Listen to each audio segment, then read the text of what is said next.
Hey folks, Phil here with Garage Tune. In today's video we're going to continue our maintenance on the 95 Nissan 240sx. We're going to change the oil filter, change the spark plugs. We are going to, if we have time, check the timing and just try and get it running a little bit better than it is. I have no idea when the oil was last changed, but it does look pretty dark. I don't think it has many miles on it, but the car's been sitting for quite a while, so we'll deal with that. I'll walk you through it step by step. I know there's a few of you out there who just might not know how to do it, so I'll do it one step at a time, and that way you can do it on your cars. Anyway, stick around.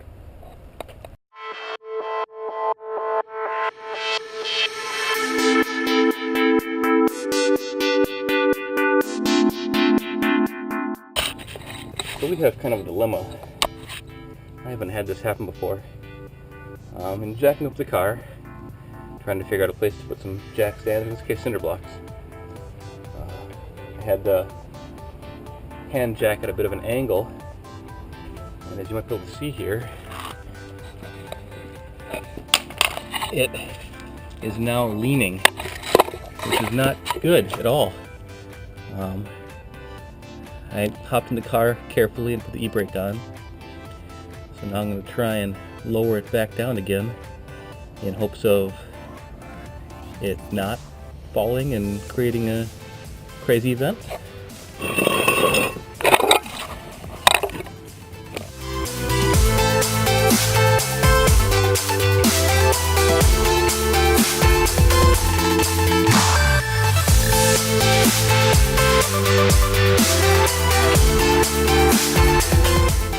Okay, we got the car jacked up and on our super awesome cinder blocks. I still wouldn't necessarily recommend doing this, but the Lexus has been sitting on the blocks for months now, no issues. So they got to be strong enough to deal with it.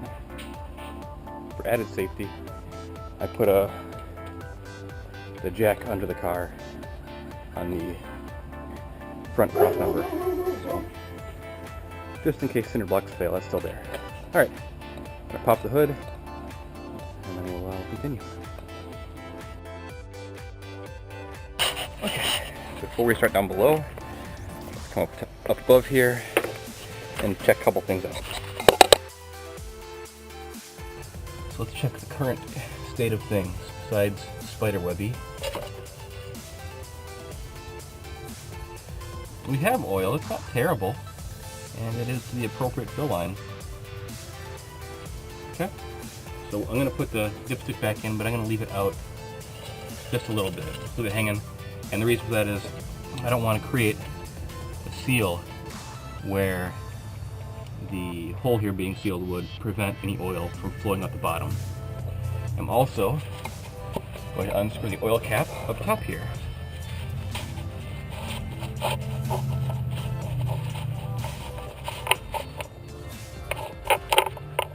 And I'll leave that sitting next to its hole.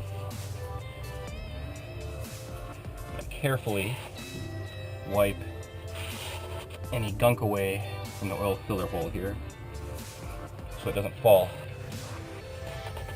into the head. And I'll just rest the cap on top.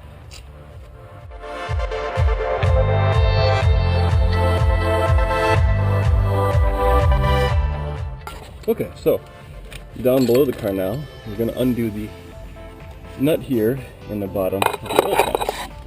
We're just going to loosen it first, don't take it all the way out, or you'll get showered in the face with oil. I believe this is a 14, and I don't believe I grabbed a 14. Yep, okay, I'll be right back. That actually came off, sorry about the noise, that actually came off really easily, which is how it should come off. They shouldn't be clamped down super tight.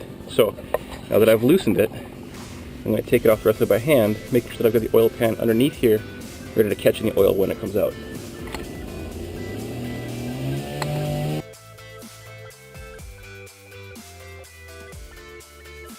The issue you usually run into is that the oil drain plug and the oil filter are clamped down super tight, which is bad, because they're not meant to be.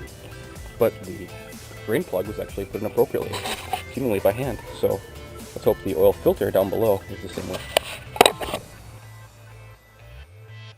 So first we'll try and undo it by hand. Okay, that's not coming off. We'll try our wrench now.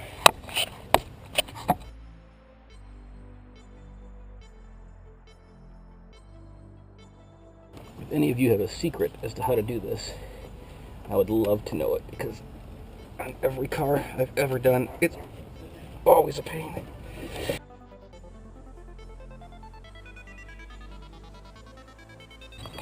When you take it out, keep it held upright, because there's still a fair amount of oil in the filter itself. Let's just let that all drain out while we work on the spark plugs.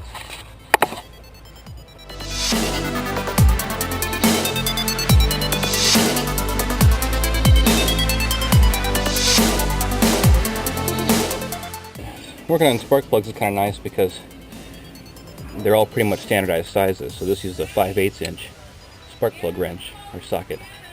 Now the plug itself, when it came out, had a lot of oil on it.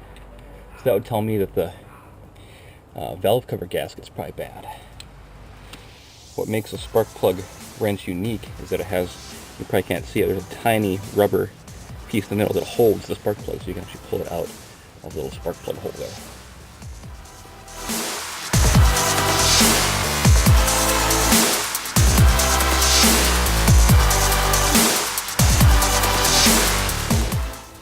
These come pre-gapped, so you shouldn't have to gap them. It's not bad practice to check, but I'm going to be lazy today and not do so. It's also important that you never tighten these down with a tool like the impact driver. The torque specs are very low. Usually people say snug it up and go half a turn. I'm going to actually torque it down to about 20 foot-pounds, as recommended by the actual spark plug manufacturer. And the reason I'm actually going to torque it down manually rather than just snug it up is because I've had spark plugs back out on me in the past. So I just want to make sure they're all in there properly.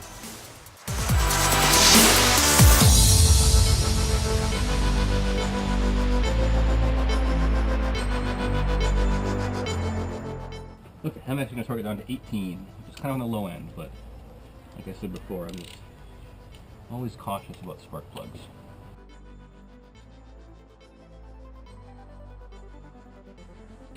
I'm going to go down below and put the oil pan plug back in. To tighten that down, you don't have to clamp it down so tight. Just snug it up good and firm, then go another half a turn. I'm going to leave you guys up here because I'm going to come right back up.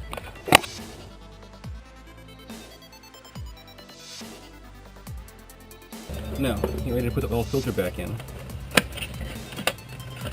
One thing you want to do before you put it in is actually fill it with a bit of oil. It'll help prime the engine a little bit. Makes the startup process a little bit less rough. Now I'm going with a royal purple, which is unnecessary. You don't have to go this nice, especially in a car that's been that's seen this much wear. But I just felt like kind of pampering the car. It only costs like an extra $3 or $4 total, so I'll go for it. I'm going to pull this about halfway up. And then the oil that I spilled on the rim here, I'm going to rub around this gasket here so that it is good and slick.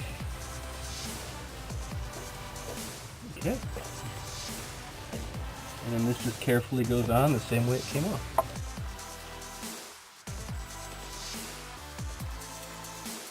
And just go until it's good and snug by hand. You don't need to really torque it down. In fact, I think it'll say that on here. Yeah, there you go. In case you're ever curious, it says tighten 3/4 to 1 turn after the gasket contacts the base. So once it's on there, if you snug it down by hand pretty well, that's how tight it needs to be. What'll happen is, as it heats up, that gasket will expand and seal up really well. I'm just going to wipe down any oil I can that happen to come out as a part of that process, of which there will be some. Doesn't matter how many times you do this.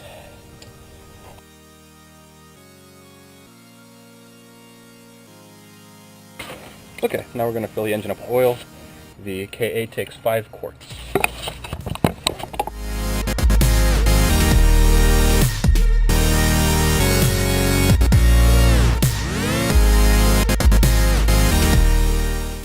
Okay, so I know I tightened the plug up on the bottom.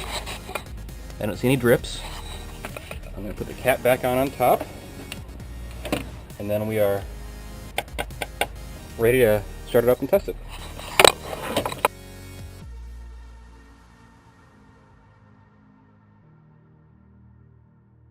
Okay, spark plugs are in, oil plug or oil filler caps back on, dipsticks all the way in, plugs in on the bottom. Let's start it up and see if it explodes.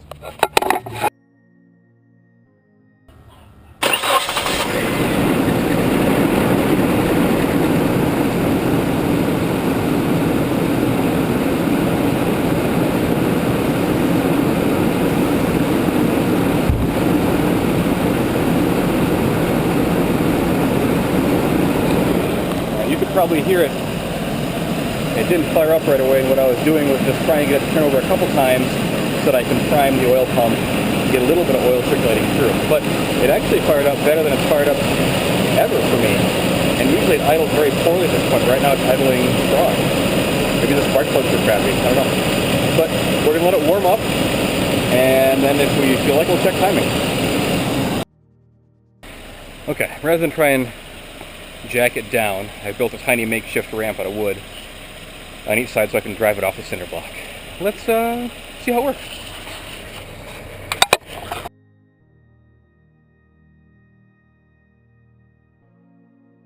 Okay, I was going to throw the license plate on, but the clips that hold it on and back are gone. Big surprise. So I'll just go for a drive on the block. I've got it with me in case I get pulled over. And I'll try and kind of slam you guys back in here like last time. Alright, let's see how this goes. Man, it's so much smoother now. It's not trying to die on me. It's just idling properly. Oh, there it bogged down a little bit. But it didn't die. Whew! Still got that slapping noise from the exhaust, the suspension, or whatever it is. Ooh. And that shift from first to second is still terrible, but we haven't done anything to fix the transmission, so I wouldn't expect it to be great. You know, when we come to a stop, you can see the RPMs drop quite a bit. It looks like right around 500 or 400 RPMs, when it should be idling at around 6, if I recall correctly. However, it doesn't die.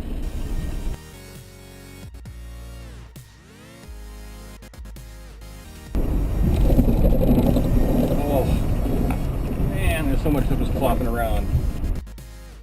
I'm guessing these struts are just toast. Besides the toasted suspension, I mean, it runs great. I think it might be getting really low in idle because the transmission isn't downshifting properly.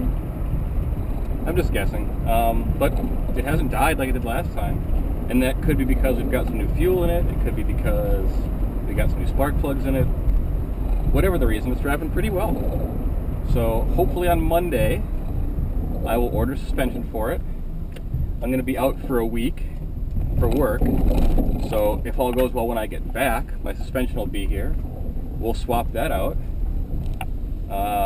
Maybe bleed the brakes once more. They still feel a little soggy, but then it should be rated a daily. I mean, it's not perfect, but it runs and drives, man. That's awesome. So thanks for watching so far, and stay tuned for more updates.